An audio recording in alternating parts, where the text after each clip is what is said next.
সালামু আলাইকুম রহমতুল্লাহ। আজকের ক্লাসে আমরা গাউস অপসারণ পদ্ধতিতে আরও একটি গুরুত্বপূর্ণ এক্সাম্পল সমাধান করব। তাহলে আজকের ক্লাস শুরু করা যাক। এখানে কি বলা হয়েছে, গাউস অপসারণ পদ্ধতিতে এই সমীকরণ জোটটি সমাধান করো। আমরা গত ক্লাসে যেভাবে করছি হুবহু ওইভাবে শুরু থেকে শেষ পর্যন্ত ধারাবাহিকভাবে কাজ করলে আমাদের কি সমাধানটা চলে আসবে। ঠিক আছে, শুধুমাত্র এখানে কি মানগুলো পরিবর্তন করে দেওয়া আছে। যেহেতু মানগুলো পরিবর্তন করে দেওয়া আছে, এখানে আমাদের কি যোগ বিয়োগে কি ভিন্ন ধরনের হবে। তাহলে আমরা কি সর্বপ্রথম কি লিখব, এই ম্যাট্রিক্স এটাকে সমতুল্য, অর্থাৎ এটাকে আমরা কি সমতুল্য ম্যাট্রিক্স আকারে লিখব। ঠিক আছে, এক সমান বি, আগের মতো এ সমান এটা, এক সমান এটা, বি সমান কি এটা লিখছি। তারপর আমরা কি বর্ধিত ম্যাট্রিক্স কি নিয়ে পাই, এ বর্ধিত ম্যাট্রিক্স কি বি লিখছি। ঠিক আছে, এর জায়গায় এর মানটা বসা দিয়েছি, তারপর বি এর জায়গায় বি এর মানটা কি বসাই দিছি। এরপর আমাদের একদম প্রাইমারি কাজ, সর্বপ্রথম কাজটা কী ছিল, এখানে 1 নিয়ে আসা। ঠিক আছে, 1 নিয়ে আসার জন্য এই 2কে যদি আমরা 1 দ্বারা ভাগ করে দিই 1 হয়ে যাচ্ছে, এটা কি প্রাথমিকভাবে হয়ে যায়। কিন্তু এটা না করে আগে আমরা দেখব যে এই কলামের মধ্যে কোথাও 1 আছে কিনা, অর্থাৎ প্রথম কলাম যেটা আছে সেটার মধ্যে কোথাও 1 আছে কিনা। যদি 1 থাকে তাহলে ওই 1কে আমরা ওই জায়গায় দিয়ে দিলে আমাদের 1 চলে আসছে, আর গুণ করে ভাগ করে নিয়ে আসতে হচ্ছে না। ঠিক আছে, গত ক্লাসের মধ্যে কি বলেছিলাম।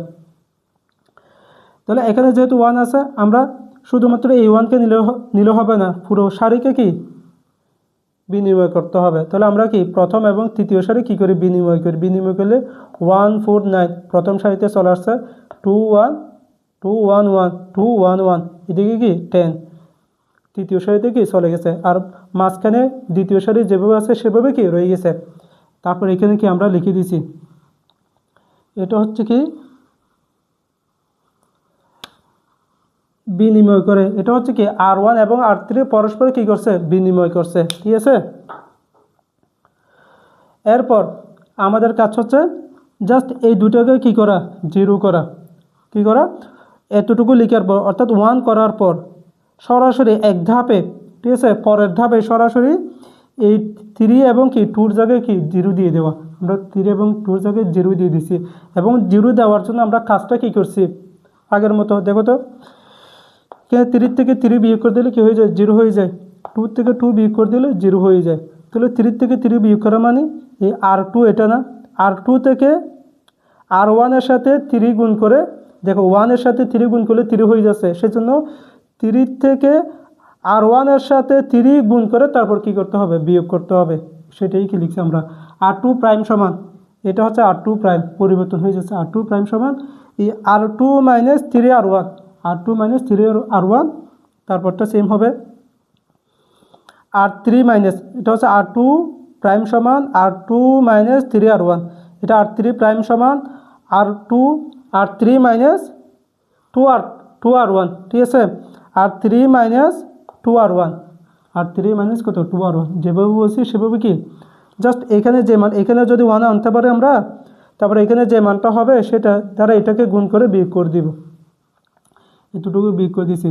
বিয়োগ করার পর এখানে কি মান আসতেছে বলো তো, এখানে কত আছে বলো, 2 আছে।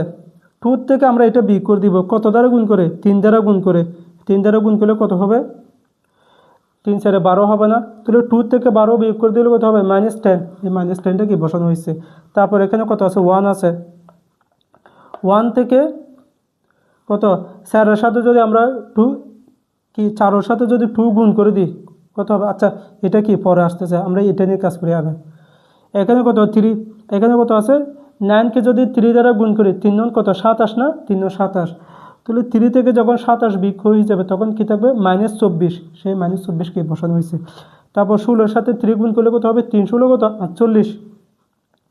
এখন 18 থেকে যখন 48 বিয়োগ হয়ে যাবে -48, তখন কি হবে, -30। -3 কি -30 বসানো হয়েছে।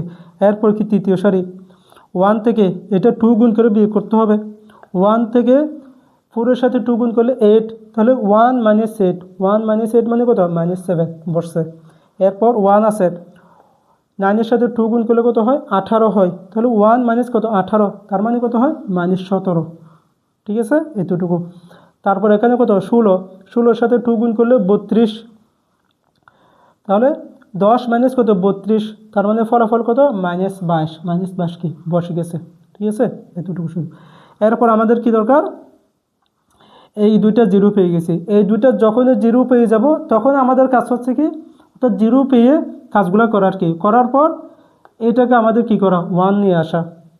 এখানে প্রত্যেকটার মধ্যে আমরা গত ক্লাসে যেটা করছি সেটার মধ্যেও যতটা ধাপ হবে অর্থাৎ যতটা লাইন হবে এখানেও কি প্রত্যেকটার মধ্যেই ততটা লাইন হবে, এভাবে মনে রাখবে। কয়টা লাইন, 1 2 3 4 5, প্রত্যেকটার মধ্যে কি 5 লাইনের মধ্যে কি শেষ করে দিবে, ঠিক আছে, লাইন বাড়ানোর কোনো দরকার নেই, লাইন বাড়ানোরও কোনো দরকার নেই, কমানোরও কোনো দরকার নেই, এতটুকু হচ্ছে কি স্ট্যান্ডার্ড ফর্ম। তাহলে এখানে -10, -10কে যদি আমরা কি -10 দ্বারা ভাগ করে দিই 1 হয়ে যায় না, -10কে -10 দ্বারা ভাগ করে দিয়েছি, তার মানে কত R2 যেটা আছে তাকে আমরা কি R2 প্রাইম, এটা কি R2 প্রাইম হয়ে গেছে, R2 যেটা আছে তাকে যদি আমরা -10 দ্বারা ভাগ করে দিই এখানে 1 হয়ে যাচ্ছে, সেটাই আমরা কি এখানে লিখছি R2 প্রাইম সমান R2 বাই কত -10। তাহলে এটা তো 0 হয়ে গেছে, এটা কত 1 হয়ে গেছে, এখানে কত হবে, এখানে -24/10, -24কে যখন তুমি -10 দ্বারা ভাগ করে দিবে মাইনাসে মাইনাসে প্লাস হয়ে গেছে, বাকি 24/10। তারপর 30কে যখন 10 দ্বারা ভাগ করে দিবে ফলাফল কত 3, আর মাইনাস দ্বারা ভাগ করার কারণে কত প্লাস হয়ে গেছে এতটুকু, এরপর 1 পেয়ে গেছি, এর এতটুকু এটা শেষ। এরপর আমাদের কাজ কি, এটাকে কি করে নেওয়া, এটাকে 0 নিয়ে আসতে হবে, কোনটাকে, এটাকে 0 নিয়ে আসতে হবে না, 0 নিয়ে আসি আমরা, ঠিক আছে, এইখানে হচ্ছে কি 0 নিয়ে আসছি, জাস্ট 0 বসে দিবে। এখন 0 কীভাবে নিয়ে আসবো আমরা, দেখো এখানে গত ক্লাসে যেভাবে করছিলাম সেভাবে, এখানে কি ছিল 7 ছিল, এখানে যেহেতু 7 ছিল আমরা -7 দ্বারা ভাগ করছিলাম, গত ক্লাসে কি করছিলাম -7 দ্বারা ভাগ করছি, এখানে কি যে গত ক্লাসে যেহেতু 7 ছিল সেজন্য আমরা -7 দ্বারা ভাগ করে -1 পেয়েছিলাম, সেই -1-এর সাথে এটা কী করে দিছি আমরা যোগ করে দিছি, ঠিক আছে, 0 হয়েছে। এখন কি আছে -7 যেহেতু আছে আমরা 7 দ্বারা ভাগ করলে -7 -1 পাচ্ছি, ঠিক আছে, অর্থাৎ এখানে যদি 1 থাকে এখানে আমরা সবসময় -1 নিয়ে আসবো, -1 নিয়ে আসলে দুটো যোগ করে দিলে এখানে কী হয়ে যাচ্ছে 0 হয়ে যাচ্ছে, তারপরে এটার মতো করে কি বাকিগুলো কি কাজ করব।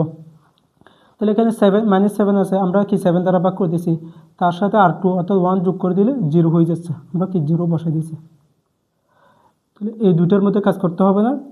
তাহলে -17কে আমরা কী দ্বারা ভাগ করব, 7 দ্বারা ভাগ করব, 7 দ্বারা ভাগ করে এই R2 এটা কী করে দিব, যোগ করে দিব, সেটা এখানে আমরা কি করে দেখেছি, দেখো -17কে আমরা 7 দ্বারা ভাগ করছি প্লাস কত R2 এটা কি যোগ করে দিয়েছি, যোগ করে দিলে ফলাফল কত হয় বলো তো, এখানে কত আছে বলো তো, লসাগু কত হয় 7 × 10 = 70 আসছে, তারপর দেখো 70 আসছে, এখন 70-এর মধ্যে 7 কবার যায় 10 বার যায় না, 10-এর সাথে 17 গুণ করলে কত হয় 170, -170 কি বসে গেছে, তারপর 10 70-এর মধ্যে কবার যায় 7 বার যায়, 7-এর সাথে 24 গুণ করলে কত হবে, এখানে প্লাস আছে প্লাস বসছে, 24 গুণ 7 কত হবে 168 হবে, সেটা তুমি ক্যালকুলেটরে দেখবে, ঠিক আছে 168। তাহলে এখানে কত আছে -170 প্লাস কত 168, ফলাফল কত 2 না, -2 আর কি কত -2, তাহলে -2 বাই কত 70, ফলাফল কত -2/70। তাহলে 2 দ্বারা যখন 70কে ভাগ করা হবে তখন কি 35 হয়ে যাচ্ছে, আর মাইনাস আছে মাইনাসটা কি বসে গেছে, তাহলে এই মানটা কত আসছে এখানে, এখানে কাজ করে -1 বাই কত 35। এরপর এটা কাজ করব, কোনটা, এটার সাথে কাজ করব, এটাকে কত দ্বারা ভাগ করতে হবে 7 দ্বারা ভাগ করতে হবে, 7 দ্বারা তার সাথে 3টা যোগ করতে হবে, এটাই করছি আমরা, -22কে 7 দ্বারা ভাগ করছি প্লাস কত 3 যোগ করে দিয়েছি, তো এখন লসাগু কত 3 বসছে, তারপর কি লসাগু 3 বসার পর -22 বসে গেছে, তারপর কত 3 সাথে 21 বসছে, ঠিক আছে, তাহলে ফলাফল কত -1 বাই কত 7 না, সেই -1/7 এখানে কি বসে গেছে, দেখো -1/7 যেভাবে আছে সেভাবে, কোনো কি কঠিন নেই। এরপর এই লাইনটা শেষ হয়ে গেছে না, যখন এই এতটুকু চলে আসবে তখন আমরা কি বলছিলাম এখানে 1 আনতে হবে, এখানে 1 আনার জন্য 1 সেকেন্ডের কাজ, শুধু কাজটা কি এখানে যে মানটা আছে তাকে তার বিপরীত মান দ্বারা, ঠিক আছে, গুণাত্মক বিপরীত মান দ্বারা গুণ করে দেওয়া, ঠিক আছে। তাহলে এখানে কত 1/35 আছে, প্লাস আনতে হবে কিন্তু, তো প্লাস এখানে যদি মাইনাস থাকে মাইনাস মান দ্বারা, প্লাস মান থাকলে প্লাস মান দ্বারা, মাইনাস মান দ্বারা মাইনাস মান থাকলে মাইনাস দ্বারা গুণ করলে কি হয়ে যাচ্ছে, মাইনাসে মাইনাসে প্লাস, প্লাস থাকলে তো প্লাস হবে। এখানে 35 আছে, 35 দ্বারা গুণ করলে কত হয়ে যায়, 35 কাটা গিয়ে কত 1 হয়ে যায় না, -35 দ্বারা গুণ 1 হয়ে গেছে। তো এটাকে যখন -35 দ্বারা গুণ করা হবে আমরা একটা লিখে রাখছি এখানে, ঠিক আছে। r3 প্রাইম সমান কত, r3 এর সাথে 35 গুণ করা, r3 এর সাথে কি 35 অর্থাৎ -35 গুণ করা। এখন -35 দেখো তো এটার সাথে যখন গুণ করা হবে তখন কত হবে বলো তো, 35কে যখন তুমি কি 7 দ্বারা ভাগ করবে কত আসবে, 5 হবে। তাহলে মাইনাসে মাইনাসে কাটা গিয়ে কি শুধুমাত্র 5 বসছে। একদম 100% আমাদের যে ফর্মেট সেই ফর্মেটে কি পুরোপুরি চলে আসছে। এরপর উপরে আমাদের কি রূপান্তরিত সমীকরণ কি বলতো, x প্লাস 4y, দেখো এখানে x আছে তাহলে 4y প্লাস কত 9z সমান সমান কত 16, এতটুকু। এরপর এখানে কত y, এখানে কত y না, y প্লাস 24/10 z হবে, z এখানে কত 3 বসে গেছে। তারপরে এখানে কত আছে যেটা নেই এটার মধ্যে দেখতেছি আর কি, এখানে কত আছে 1 মানে কত z সমান কত 5। তারপর পশ্চাৎ প্রতিস্থাপন হতে অর্থাৎ z সমান 1 পেয়েছি। তারপর y সমান কত হবে, z এর জায়গায় আমরা কি 5, z এর জায়গায় যদি 5 বসা দিই, দেখো y সমান এই 3 মাইনাস, দেখো এখান থেকে 3 মাইনাস এই 24/10 বসা গেছে। তারপর z এর জায়গায় z এর মান 5 বসা দিয়েছি। তারপর এখানে কাজ করলে কত হয়, লসাগু কত 10, তাহলে 3 দশে কত 30 মাইনাস 10 বসে গেছে, ঠিক আছে। 24 গুণ 5 কত হয় 120 হবে, ফলাফল কত হবে 120। তারপর এখান থেকে কত হয় -90 হবে, -120 থেকে 30 চলে গেলে কত হবে -90, সেই -90কে 10 দ্বারা ভাগ করে দিলে -9, তাহলে y সমান কত আসছে -9 আসছে। এরপর x এর মানটা দেখো তো, এখান থেকে জাস্ট দেখো x সমান 16 মাইনাস 4, y এর মান আমরা কত পেয়েছি -9 পেয়েছি না, দেখো -4 গুণ -9, y এর জায়গায় y এর মানটা বসাই দিয়েছি 4 গুণ -9, ঠিক আছে। এখানে ব্র্যাকেট দেওয়ার দরকার নেই, এতটুকু লিখলে হবে। তারপর এটা প্লাস আছে, প্লাস মাইনাস হয়ে গেছে, তারপর 9 বসছে, z এর জায়গায় z এর মান বসছে, বুঝছো এতটুকু। তারপর 16 মাইনাসে কত প্লাস, সেন কত 36 মাইনাস এখানে কত 5 9 45 বসে গেছে। তারপর এখান থেকে হিসাব করলে 36 আর 16 যোগ করলে কত হয় 52 থেকে 45 চলে গেলে 7, ঠিক আছে। তাহলে এক্স ওয়াই জেড, এক্স এর মান পেয়েছি কত 7, ওয়াই এর মান কত -9, জেড এর মান 5, ঠিক আছে। এখানে জেড এর মান কি হবে 5, এটা জেড এর মান 5 পেয়েছি না 5।